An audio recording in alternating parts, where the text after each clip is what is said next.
Alright guys, what's up? Let's work on this end of Unit 3 review. Start with number 1. It says it costs 75 cents to download an individual song, $4 to download an album. Drum has $24 to spend downloading music. It says complete the table showing 3 ways Drum can spend $24 to download individual songs and albums. So first of all, if we're going to have 32 songs, we need to figure out how much money that's going to cost. So $32 or 32 songs, 75 cents each. So times 0.75, that's 75 cents, is $24. So that means he's spending $24 right here on songs. If that's all he has to spend, he can't buy any albums. Alright. Now for the second row, he's buying 3 albums that are $4 each. So 3 times 4, that makes $12. He's spending half of his money on albums, which means he has $12 here to spend as well. So to find the number of songs, alright, we're going to do $12 divided by 75 cents, right? How many times does 75 cents go into 12? Alright, that'll tell us how many songs he can download. 16 songs, alright? So this time it's 16 songs. Lastly, if he's not going to buy any songs, how many albums can he get? So $24 divided by $4 per album makes 6 albums. Alright. Now we're going to write an equation with songs S, albums A, that Drum can download. Alright, we know it's equal to $24. So 75 cents per song, 75 cents times the number of songs, plus $4 times the number of albums has got to be equal to $24, right? That'll tell us how many songs and albums he can buy for $24, right? $4 per album, 75 cents per song. Lastly, we're going to sketch a graph. So let's do the first point, 32 songs, 0 albums. Here is 32 songs and 0 albums. You can also do, 16 songs and 3 albums. So if I do 16, 1, 2, 3 albums, right there. Or I could do 6 albums and no songs right there. Connect those dots. We have our graph. Now any of the points here you want to find, if I do 8 songs, I could get 4.5 albums, if that's a thing, if you can buy half of an album. You can see all the points here on this line to see all the different possibilities. Come over to number 2, another real world problem here. It says cell phone plan costs $120 to start. So maybe you're not getting the trash cell phone, maybe you're getting a little nicer when you got to pay a little bit something to begin with. And then it's $40 every month. Alright, so what is the total cost, the startup fee, and monthly charge to use a cell phone plan for 1 month? Alright, so we're doing the startup fee and the monthly charge. That's $120 for the startup fee, $40 for 1 month, right? Add that together, that makes $160. That's just for the first month, right? So if you're going to have this phone, you're going to get this phone, you're going to have it for a month, that's how much it's going to cost you. After that, it's only going to cost you $40 each month. Okay, so the cost for X months is 40X, right? $40 per month, plus that startup fee, right? Plus that initial fee that you pay for the phone. It doesn't say to write an equation. If we were, we'd say y equals 40x plus 120, right? So 40 is the slope. The y-intercept here is 120. All right. Down here on part C, it wants us to graph it. It says, here's the key, over 2 years, and we're using months here. All right, so I know this is going to be months right here. And it's got to go for 2 full years. All right. There's 13 lines here. Alright, so I've got to count by 2s. 2, 4, 6, 8.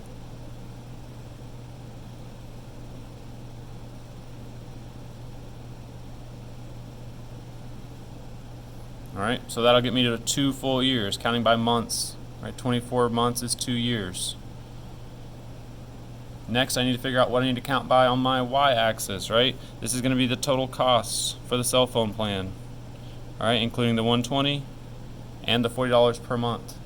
So I got to figure out what my total cost is going to be after 24 months. Alright, so 40 times 24 months plus the 120 to start with makes $1,080. Okay, that's how high I need to get up to. All right, I believe there's just 11 lines here, so we need to count by hundreds. Now, just barely get us over the 180 or 1080.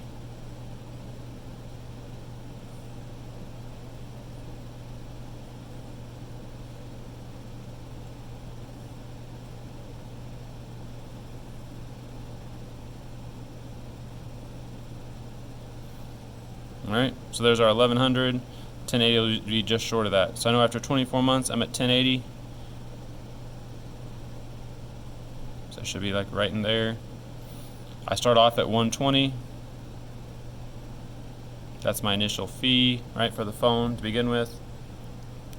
If I want to do one more point, if I start at 120, $40 onto that we said was 160.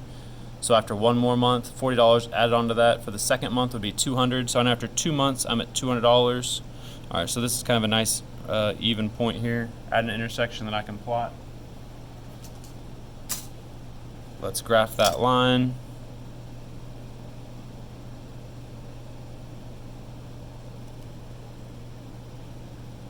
All right, there we go. From 120 all the way up to 1080 after 24 months, after 2 years. All right, we labeled our axes. We also scaled them appropriately with a grid line on each one. All right, is this proportional? I hope you say no. This is linear but not proportional. No, it's not proportional because it does not go through the origin. Right? It's got to start at the origin to be proportional. This one does not. It's not proportional. All right. Parallel line starting at 0, 350. All right. Draw a line parallel to the line you graphed that goes through the point 0, 350. Suppose that this line represents the pricing plan for another company. What is the startup fee and the monthly cost for this plan? All right. So let's start with a line starting at 350. That's halfway between 300 and 400 right here, and it needs to be parallel, so it should be just like a translation of this line. All right, so I'm going to start here on that line. I'm just going to slide it up until it gets to 350. Try not to turn it, so it should still be parallel. And I'm just going to do my line there. All right, so that looks pretty good. Looks pretty parallel to me. Doesn't look like it's ever going to intersect. All right. And then it wants to know what the startup fee and the monthly cost for our new plan is. We start at 350. So now you must be getting like the, I don't know, a lot nicer iPhone, right, for 350. Or a lot nicer Android if you have a good phone. All right. Like a Pixel or something, not one of those trash iPhones. Startup fee is 350. Monthly cost here 120. Oh, whoops. Nope. Startup fee, sorry, is 350. Right here. The slope, the steepness, the rate of change are the same for both these, right? The lines are parallel. That means the steepness, the rate of change is the exact same. So it's still $40. All right, still $40. All right, that's it for 1 and 2. By far the longest part of the test. So let's work on the back. Line L. This is the y-axis. Here's y equals -5. That's our line. Y equals -5. If you're not sure why, look, this is 0, -5. This is 1, -5. 2, -5. 3, -5. 4, -5. The y values at every point on this line are -5. So the equation is y equals -5.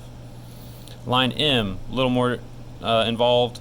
We have to find a rate of change, a steepness, a slope, and the starting point. So we're going to start with y equals, find the rise over the run. This is 3 and 1. So rise over the run, 3 over 1 is 3, and it's decreasing, so it's -3. X, our starting point here is 0. So you could write +0. I wouldn't take off, but it'd be better not to put the +0 at all because it doesn't change anything. Next one here is line N. Here's a point, here's a point, here's a point, here's a point, here's a point. The rise over the run, that's 2, that's 1. y equals 2 over 1 is the same as 2. That's our slope, that's our steepness. This one's increasing, so it's positive. Y equals 2x, and it's at what, 0, 1, 2. Y-intercept is at plus 2. Line P, x equals 5. Look, here's 5, 0, 5, 1, 5, 2, 5, 3, 5, negative 1, 5, negative 2. The x coordinate, right? The first number is always x here. That's x equals 5. Oops. All right. The longest problem here is probably number 4. There's a lot going on here, a lot to do. Let's start with A. We're going to plug in a 0 for the x, an 8 for the y. 4x plus 3y equals 24. Now I'm going to take the 0 for the x, the 8 for the y, right? The first number is always the x, the second number is always the y. So 4 times 0 plus 3 times 8 needs to equal 24 if it's on that that line. 4 times 0 is 0, 3 times 8 is 24. 0 plus 24 is 24. So A is on that line. All right. B. Same equation, new ordered pair. Now we're doing 8, 0. So 4, now 8 is the x, and 0 is the y. 4 times 8, 32. 3 times 0, 0. 32 plus 0 is 32. Not 24. It's not equal. B does not work. Let's try C. Still doing 4x plus 3y equals 24. Let's plug in the 0 for the x and the 6 for the y this time. So 4, the x was 0, plus 3, the y is 6, equals 24. 4 times 0 is 0, 3 times 6 is 18. 0 plus 18 is not 24. That is not equal. C is not correct. I'm going to do the next 3 over here in this margin. Start with D. 4x plus 3y equals 24. X is 6. 4 times 6 plus 3 times y is 0 equals 24. 4 times 6, 24. 3 times 0, 0. 24 plus 0 is 24. That is equal. D is on that line. Let's do E. 3 and 4. 4x plus 3y equals 24. Right, same equation every time. New points. 3 for the x, 4 for the y. 4 times 3 plus 3, now the y is 4, equals 24. 4 times 3, 12, plus 3 times 4, 12, equals 24. 12 plus 12 is 24. E also works. Last one, F. 4x plus 3y equals 24. Let's plug in the 4 and the 3. 4 times 4 plus 3 times 3 equals 24. 4 times 4, 16. 3 times 3, 9. 16 and 9 makes 25, not 24. F does not work. Alright, 3 more problems. Let's start here with number 5. 3 runners are training for a marathon. One day they all run about 10 miles, each at their own constant speed. Which of the 3 runners has the fastest pace? When it says pace, that means rate of change. That means slope. Alright, so let's find the rate of change. Let's find the slope. Let's start with the graph. I'm going to zoom in because it's tiny on mine. Alright, we start at 0. 0 miles in 0 minutes. And let's find a point here we can use. Here's one. And here's one. This is, what, 30? We go from 0 minutes to 30 minutes. So in 30 minutes, we go how far? 2 miles. 30 minutes equals 2 miles. Let's figure it out for 1 mile then. If we cut the miles in half, we need to cut the time in half, right? Half the time for half the miles. So that's 15 minutes to run, maybe walk 1 mile. All right. Let's check runner 2, see if they're faster. They can do 2 miles in 16 minutes. So I hope they're faster than 1 mile in 15. If they can do 2 in 16. Here's 4 in 32. Let's find the rate of change here. This goes up 16. This went up 2. 16 over 2. That means it's 8 minutes per mile.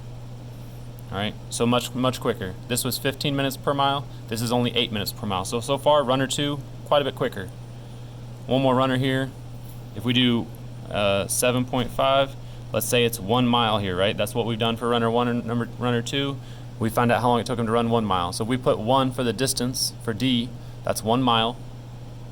And we can find the time, right? How long it takes.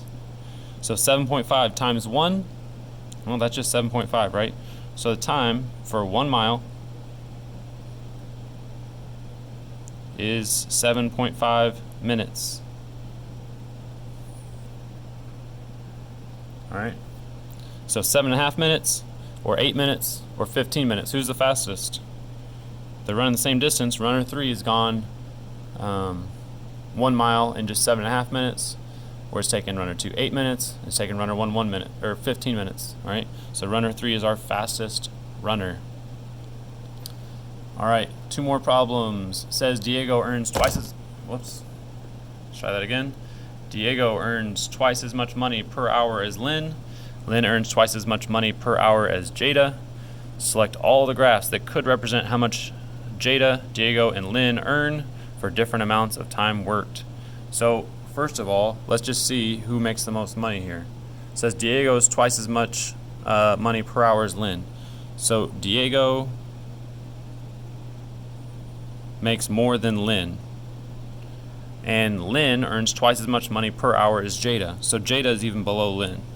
So Diego's first, Lynn is second, Jada's third, in terms of who makes the most money.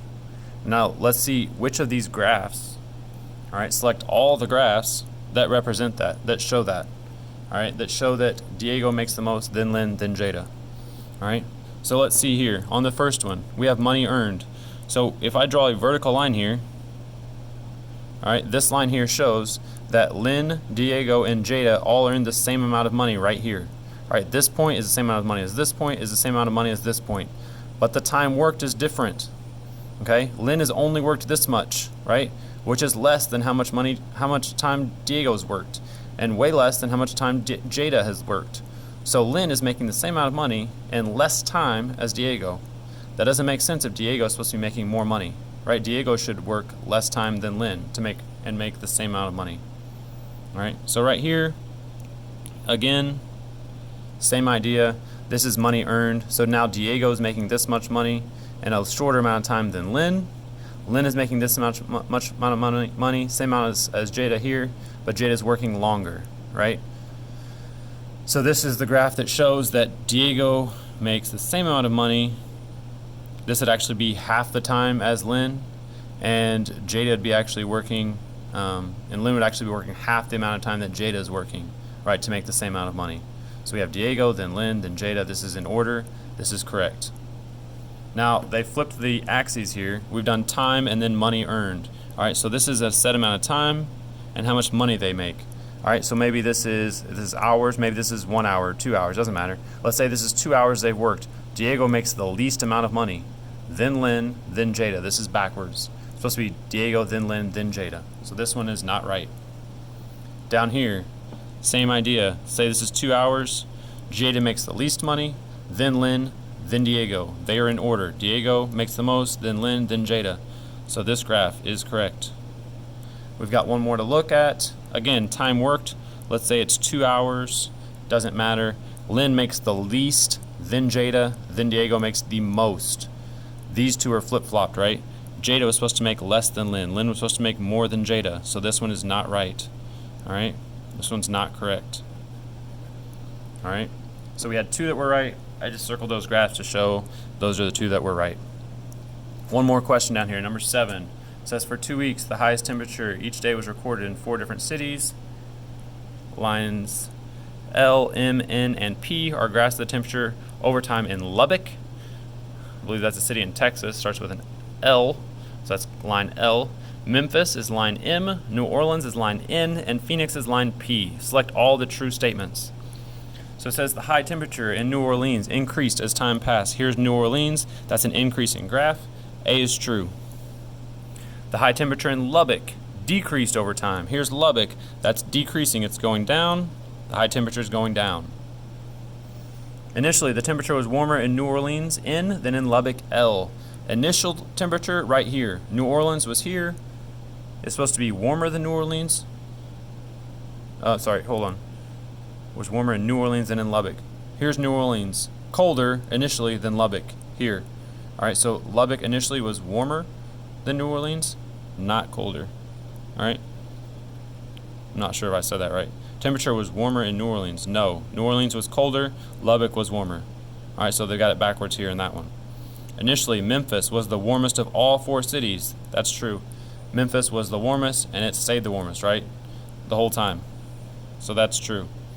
The temperature in Memphis, M, stayed the same as time passed. That's also true, right? That's not changing. It's the same high temperature every single day.